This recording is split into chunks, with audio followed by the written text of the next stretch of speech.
ang ating pagkatao. Sa bawat magandang araw, kumusta ka? At salamat, ipinapakita natin ang ating kultura at pagmamahal sa pagiging Pilipino. Ngunit sa panahon ngayon, tila unti-unti itong nalilimutan. Kaya't ngayon, panahon na para muling buhayin at ipaglaban ang wikang Pilipino. Ang advokasiyang pangwika ay isang kilusan o paninindigan upang itaguyod, paunlarin at gamitin ang wikang Filipino sa lahat ng larangan, sa paaralan, opisina, media at tahanan. Ito ay hindi lang simpleng paggamit ng Filipino, kundi isang paraan upang mapanatili ang ating pagkakakilanlan bilang isang bansa. Uy, sa Facebook, nagpo-post sa sariling wika. Uy, sa comment section may Bisaya. Uy, sa group chat, may Ilocano. At sa Twitter may Kapampangan. Ngunit lahat ay nagkakaintindihan. Sa teknolohiya, walang hangganan ng komunikasyon. Kahit online, buhay ang ating wika. Mas nagiging makulay ang ating ugnayan. Mas magiging mabilis ang pagkalat ng informasyon. Mas lumalawat ang saklaw ng malayang pamamahayag. At kabataan ng tuloy na hinahanap.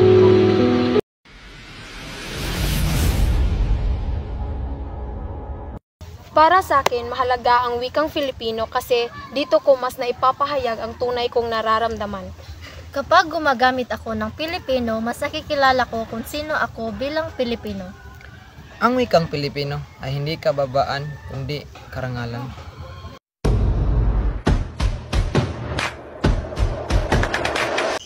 Ang wika ang tulay sa pagkakaunawaan. Kapag ginagamit natin ang ating sariling wika, mas nagiging buo ang ating damdamin at mas malinaw nating naipapahayag ang ating saloobin.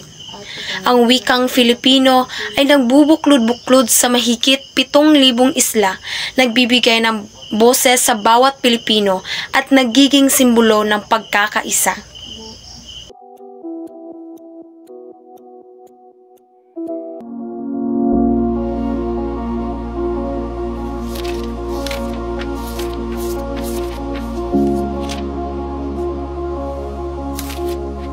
Ano naman ang opisyal na wika ng Pilipinas? Filipino. Ha?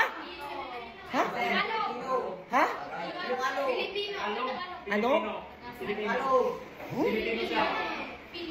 Filipino ang opisyal na wikang pambansa ng Pilipinas alinsunod sa 1987 Philippine Constitution Article 14 Section 6. Filipino.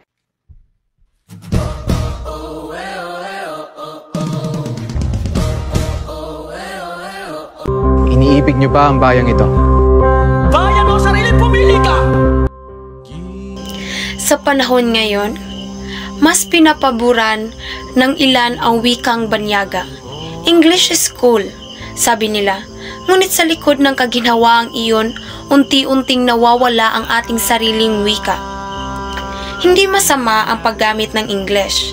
Ngunit kapag tuluyan nating tinatalikuran ang Filipino, mawawala rin ang ating kaluluwa bilang Pilipino.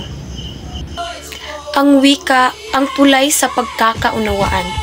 Kapag ginagamit natin ang ating sariling wika, mas nagiging buo ang ating damdamin at mas malinaw nating naipapahayag ang ating saloobin. Ang wikang Filipino ay nagbubuklod-buklod sa mahigit 7,000 isla, nagbibigay ng boses sa bawat Pilipino at nagiging simbolo ng pagkakaisa.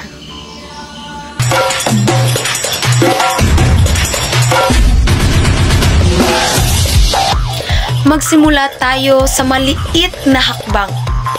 Gamitin ang Filipino sa araw-araw na usapan. Sumulat ng mga tula. Sa gitna ng Numbay, isinulat ni Ali Alexis Sundiamos. Sa gitna ng dilim, ako'y nag-iisa. Tahimik ang gabi, luhay bumababa. Hangin ay malamig, yakap ng pangamba. Ngunit sa puso ko, may bahid ng pag-asa. Bawat bituin, tila nagmamasid. Parang tanong nila'y, kaya mo pa ba ibig?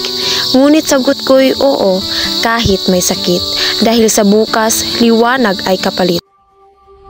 Kanta at sanaysay sa wikang Filipino. Magtaguyod ng mga proyektong pangwika sa paaralan o komunidad.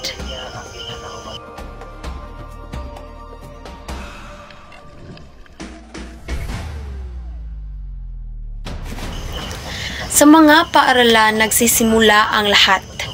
Kapag ang mga guro at estudyante ay sama-samang ginagamit ang wikang Filipino, nagiging inspirasyon ito sa iba. Edukasyon at wika, magkasabay sa pag-unlad ng bansa.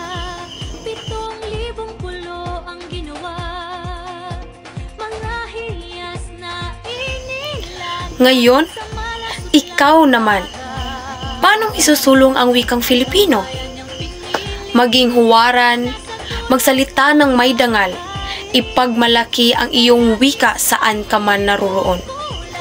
Sama-sama nating itaguyod ang wikang Filipino dahil ito ang ating wika, puso at pagkatao.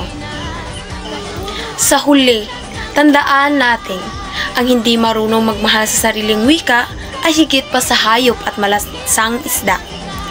Kaya't mahalin, gamitin at ipaglaban natin ang ating wikang Filipino sapagkat ito ang ating buhay at pagkakakilanlan.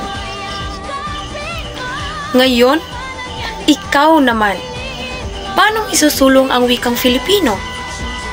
Maging huwaran, magsalita ng may dangal, ipagmalaki ang iyong wika saan ka man naroroon. Sama-sama natin itaguyod ang wikang Filipino dahil ito ang ating wika, puso at pagkatao.